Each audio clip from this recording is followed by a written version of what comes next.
Assalamualaikum warahmatullahi wabarakatuh. Perkenalkan, saya Rahma Putra Panca, jurusan Kesehatan Masyarakat, konsentrasi Sistem Informasi Kesehatan dengan NIM 142355462. Di sini saya akan menjelaskan terkait tentang kesehatan reproduksi.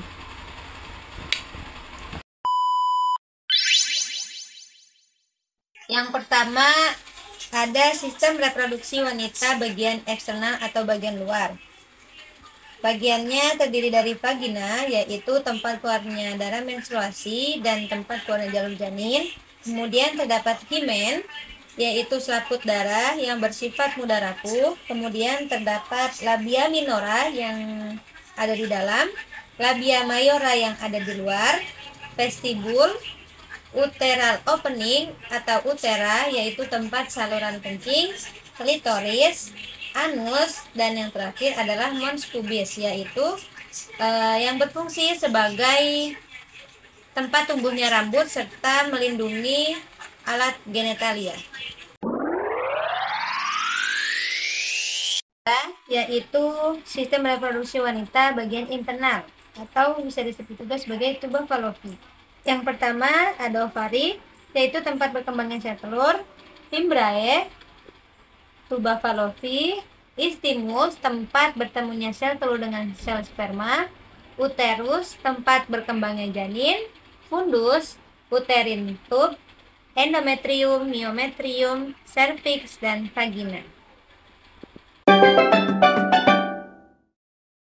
Yang ketiga yaitu sistem reproduksi pria yang terdiri dari eksterna dan interna.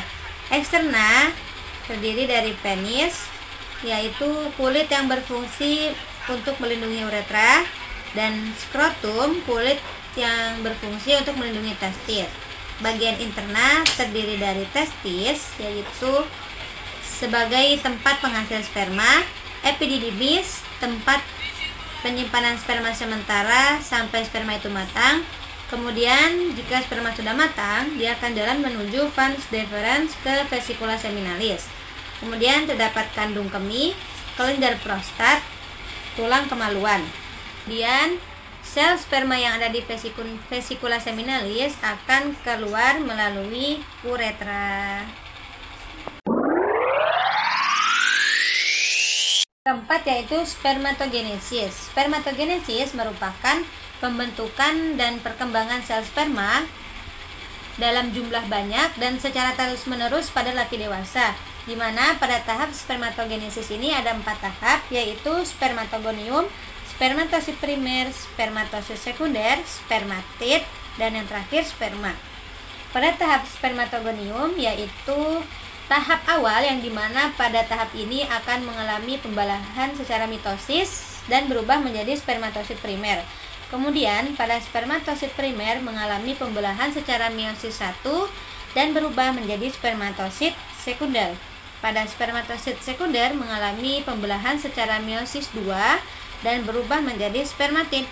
Kemudian pada spermatid ini tidak akan mengalami pembelahan, tetapi berdiferensiasi menjadi sperma atau spermatozoa, dan setiap spermatogenesis ini akan menghasilkan 4 spermatozoa.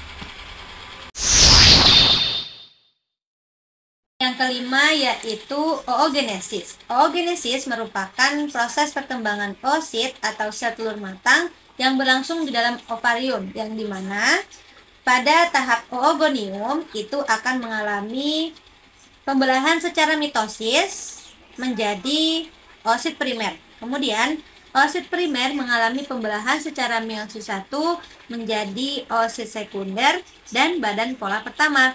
Kemudian pada oosit sekunder akan mengalami pembelahan secara meiosis 2 dan menjadi ovum serta badan polar kedua.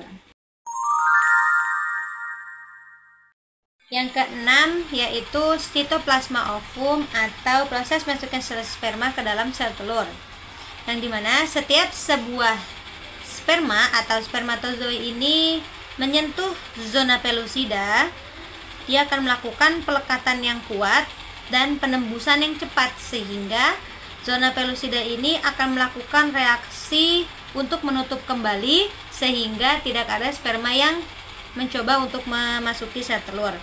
Kemudian pada peristiwa ini terjadi dua reaksi, yaitu reaksi kapasitasi dan reaksi akrosom. Reaksi kapasitasi itu di mana protein plasma dan glukosa yang terdapat di dalam cairan mani akan diluruhkan. Kedua, reaksi akrosom yang dimana ketika sel sperma ini menemukan sel telur, dia akan terpengaruhi oleh corona radiata, sehingga akrosom yang terdapat pada kepala sperma ini akan dikeluarkan untuk menembus zona pelusida sehingga masuk ke dalam sel telur. Yang ketujuh yaitu fertilisasi. Pada indung telur akan menghasilkan sel telur yang matang, kemudian ditangkap oleh Fimbriae menuju tuba Fallopi. Kemudian pada tahap ovulasi itu melepaskan oosit sekunder, kemudian terjadi pembuahan, dan pada hari pertama itu mengalami pembelahan secara zigot atau sel tunggal. Pada hari kedua 2 sel, pada hari ketiga 4 sel, pada hari keempat yaitu 16 sel, pada hari kelima blakostika awal, pada hari ke-6 sampai 7 yaitu blakostika tahap akhir, pada hari ke-8 sampai ke-9 embrio memulai implantasi. 8 yaitu menstruasi. Menstruasi merupakan pendarahan yang terjadi akibat luruhnya dinding endometrium yang banyak mengandung darah. Pada menstruasi ini terdiri dari 4 siklus. Yang pertama yaitu siklus menstruasi yang terjadi pada hari ke-1 sampai hari ke-5. Pada siklus menstruasi ini kadar hormon progesteron dan estrogen menurun. Kemudian yang kedua terdapat siklus praovulasi yang terjadi pada hari ke-6 sampai hari ke-13. Pada siklus ini kelenjar pituitari akan mengeluarkan hormon FSH sehingga menghasilkan satu folikel, dan satu folikel tersebut menghasilkan hormon estrogen dan mengakibatkan dinding endometrium menebal. Kemudian yang ketiga siklus ovulasi, yaitu terjadi pada hari ke-14, yang dimana pada siklus ini hormon FSH akan menurun dan kemudian hormon LH akan naik, dan folikel tersebut akan mengeluarkan sel telur. Kemudian yang keempat yaitu siklus pasca ovulasi yang terjadi pada hari ke-15 sampai hari ke-28. Pada siklus ini jika sel telur tersebut tidak dibuahi, maka dinding endometrium akan kembali menebal dan terjadi peluruhan akibat turunnya hormon progesteron. Yang ke-9 yaitu fase menstruasi. Ada 4 fase. Fase menstruasi, fase folikel, fase ovulasi, dan fase luteal. Pada fase menstruasi ini terjadi akibat sel telur yang tidak dibuahi, kemudian terjadi peluruhan. Pada fase folikel, di mana hormon FSH akan menghasilkan sel telur. Kemudian pada fase ovulasi, sel telur akan menunggu di tuba Fallopi untuk dibuahi. Kemudian pada fase luteal, jika sel telur dibuahi, dia akan turun ke uterus. Jika tidak dibuahi, akan terjadi menstruasi kembali.